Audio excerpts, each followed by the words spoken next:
Sabe aquela sensação de não ter sensações?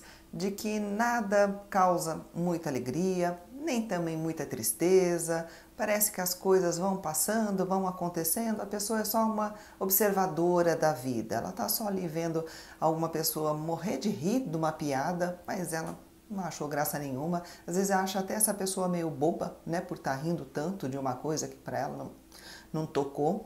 Às vezes ela se sente meio maldosa também de ver os outros se entristecendo tanto com alguma coisa que para ela, né, não tocou também. Ela, por exemplo, ela foi no enterro de uma pessoa, vê as pessoas chorando e na cabeça dela chega até a passar alguma coisa do tipo, antes ele do que eu. Esse tipo de apatia, esse tipo de falta de sentimentos pode ser um bloqueio emocional causado por alguma coisa na vida dessa pessoa ou uma característica de personalidade ou um transtorno psiquiátrico. Pode ser qualquer uma dessas possibilidades. Vamos falar um pouquinho mais de cada uma delas. Mas antes da gente começar, eu queria reforçar que não se trata de maldade dessa pessoa, tá?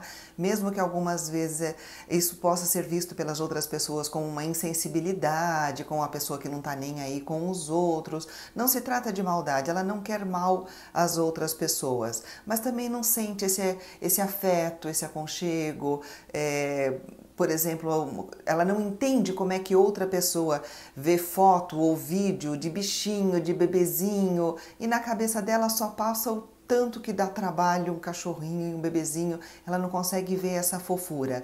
Então não é maldade dela, é mais uma falta de sentimento nenhum mesmo. O que pode causar isso? Às vezes um trauma, alguma coisa que aconteceu com essa pessoa, que marcou ela, alguma coisa ruim, e para se defender, um mecanismo de defesa, para se defender de próximos sofrimentos, ela inconscientemente meio que abranda todos os sentimentos. Com medo de ter um forte sentimento de dor, ela acaba se bloqueando, se fechando para todos os sentimentos. Ou situações repetidas de abandono, de maltrato, de rejeição. Acontece uma coisinha aqui hoje, uma coisinha ali amanhã e vai acontecendo. E isso vai fazendo a pessoa se blindar também com medo de passar por novas situações. Ela acaba se protegendo e acaba se protegendo de tudo, até das situações boas. Percepção distorcida de algum evento do passado, por exemplo, quando essa pessoa era criança, faleceu uma pessoa muito querida da vida dela, um avô, sei lá, um tio, e ela percebeu isso, claro que de uma forma distorcida, que foi um abandono, que essa pessoa deixou ela. Pela imaturidade dela, pelo momento dela de não conseguir perceber muito bem as coisas, foi a interpretação que essa pessoa fez. Ela vai crescendo, se você não trabalhar, se você não vê esses conceitos que estão lá dentro, acaba ficando o resultado, mesmo que essa primeira informação de que, meu avô me abandonou, não esteja mais acontecendo, mas fica aquela sensação de que as pessoas me abandonam. Então, o que eu faço para me proteger? Me blindo, não me ligo mais emocionalmente a ninguém, não acho mais ninguém interessante, não me conecto com mais ninguém. E outros quadros, como por exemplo uma personalidade dependente, isso é uma característica de personalidade. A pessoa já pode nascer assim, com essa sensação de que precisa dos outros, que os outros façam as coisas por ela. Então ela acaba se envolvendo muito pouco porque a referência é sempre externa. Ela sempre precisa que tenha alguém dizendo para ela o que é legal, o que não é legal, o que é interessante. Então ela mesma não tem sentimentos, parece que ela precisa do sentimento dos outros. E alguns quadros psiquiátricos também, como depressão ou alguns outros quadros mais pesados que aí um profissional identifica direito. Como é que a gente identifica isso? Primeiro entendendo que é natural do ser humano reagir, tá? Dar risada para uma coisa engraçada, se envolver, se comover quando alguém conta uma história triste.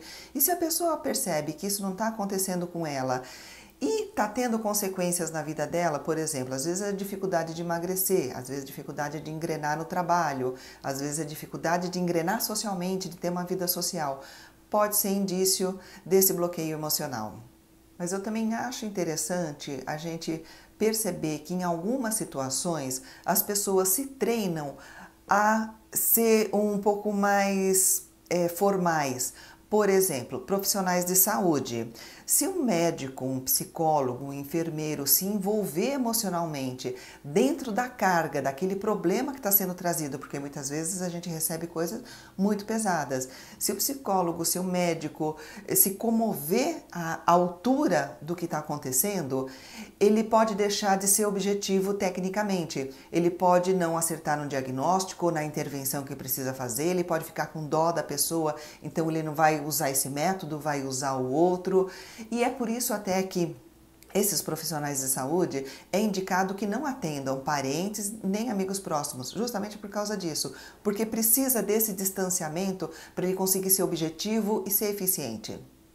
E por que tratar desse tipo de coisa? Quando a pessoa percebe que ela está apática, está com esse bloqueio emocional, ela está sem reação, até que ela mesma muitas vezes percebe que não é adequada. Por quê? Às vezes ela pode perder amigos, porque ela não vai estar reagindo a uma história que o amigo vem e conta que ele está empolgado, a pessoa está lá com aquela cara, né, de de paisagem. O amigo fala, bom, não está interessado na amizade comigo, então, né, não vou mais procurar essa pessoa. Às vezes a própria família também se afasta, porque olha, se as próprias pessoas da sua família vêm te contam uma história triste ou uma história alegre e você não se envolve com isso, eles entendem também que você não quer se envolver. No trabalho também, é preciso de ter motivação, de ter ânimo para fazer as coisas, porque uma pessoa que seja um autônomo, um empresário, o cliente dele precisa perceber que ele está envolvido naquele processo, no problema que ele está levando, porque todo trabalho é você solucionar o problema de outra pessoa. Então, essa pessoa precisa perceber que você está empenhado nisso. Ou o chefe também, se a pessoa for um funcionário, o chefe também precisa entender que tem engajamento, que tem gosto por estar indo no trabalho e realizar aquela função, aquela atividade. Se ele não perceber isso, ele vai falar, bom, ou então às vezes sexualmente, isso pode levar para uma apatia sexual também, uma falta de desejo, pode envolver de uma forma generalizada. Então é bacana a pessoa observar quando isso está acontecendo, tentar identificar da onde que vem para não ter essa vida limitada. Precisando da ajuda de um psicólogo, de um profissional para te olhar tecnicamente e entrar com a intervenção necessária para sair dessa, pode contar com a gente. Aqui no box de informação tem todos os endereços de site, e-mail, tem os links por e-books gratuitos, tem 2 já. Fique à vontade, conta com a gente. Obrigada.